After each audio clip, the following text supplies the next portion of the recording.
So this is a Tektronix 465 oscilloscope, and these have these rubberized back feet that they sit on. And due to age, they all kind of crumble and go to crap, basically. So I found a model on Thingiverse for some 3D printed feet that a friend ended up printing for me. And so far they look okay. He mentioned that the way they were designed wasn't designed in a way that has 3D printers in mind for the model, which I don't fully understand since I don't do 3D printing.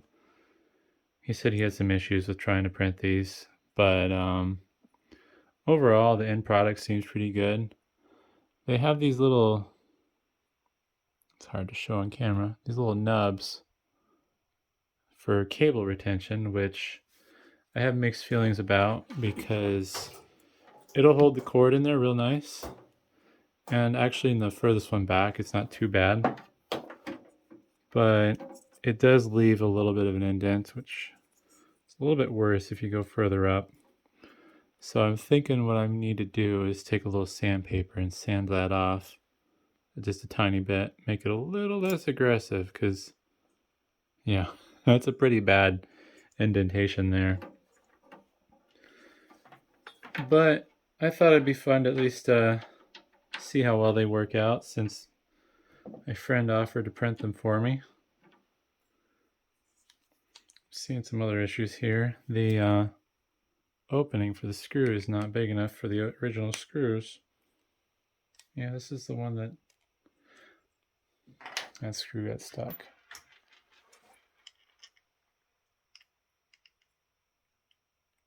Oh, there was one where it did some structural infill for support, and he couldn't get it out without sticking it in a drill press, so he just gave it to me and said, "Oh, here's the sample one."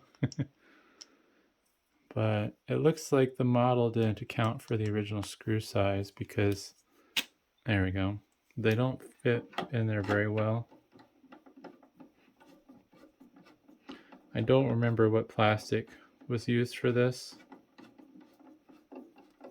and I don't remember what the instructions recommended, since I'm not much of a 3D printer person. I don't know how to use one yet. Not something I have time for. I do remember it said something about 40% infill, which apparently is more than what people normally do. But yeah, unless it's a problem with the print, the model's not the best, because this screw, there we go, it doesn't want to go in there on its own.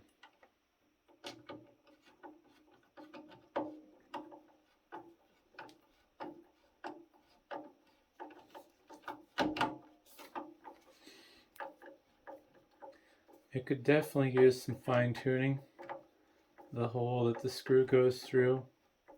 It wouldn't be bad to have it bigger.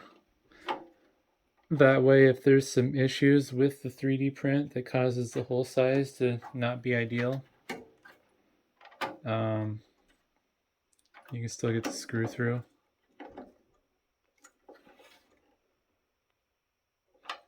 Should be tight enough. The cat snuck in here since I left the door open.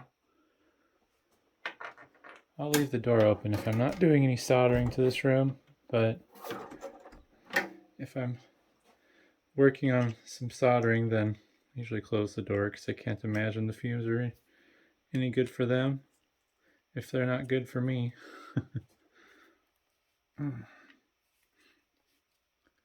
Yeah, so this one might be stuck as well. What I should do, no, that hole's not big enough. I need to find a hard surface I can, actually I'll just do it this way. Hopefully this isn't too loud on the camera. I'm just going to take the screwdriver and use it to ram it in. There we go. So you can get the screw through if you apply some violence, but I don't think this screw is going to come out now. Yeah, maybe. Yeah, it's stuck in there still. So this print model whatever. It could use some refining.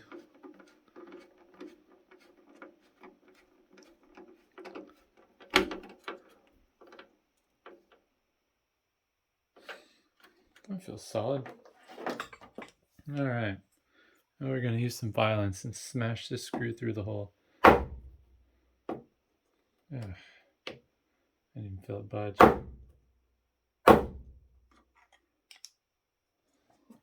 Yeah, that one's not going to go in.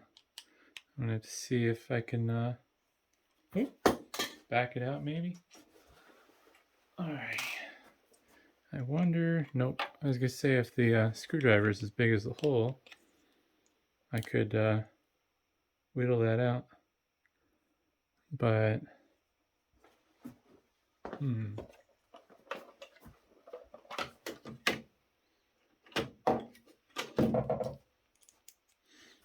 don't know how far I can dig into this with a screwdriver or a blade, but let's see if maybe I can clean up the inside a little.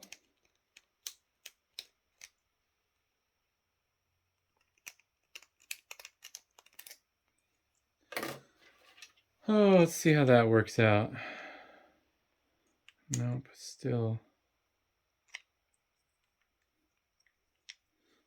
I'm gonna do this on the floor. Got concrete under my carpet, so maybe I can hit it a little harder.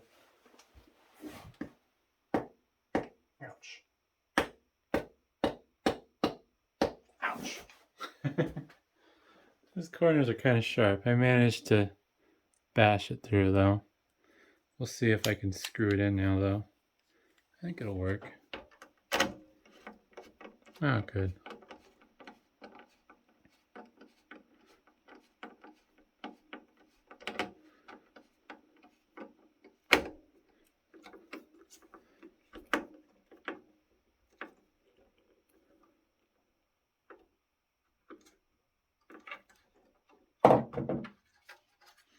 Well, there's the new feet for this.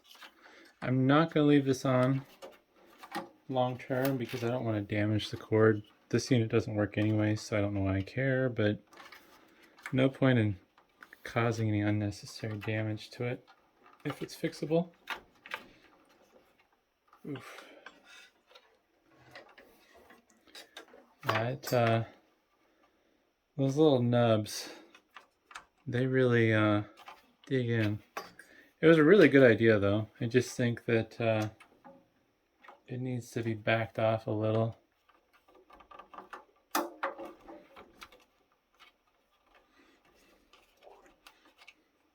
Yeah, something like that. Now the real test will be is when I flip this over and set it down.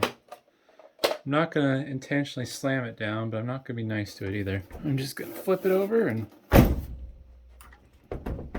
stable. Oops, didn't mean to kick my tripod.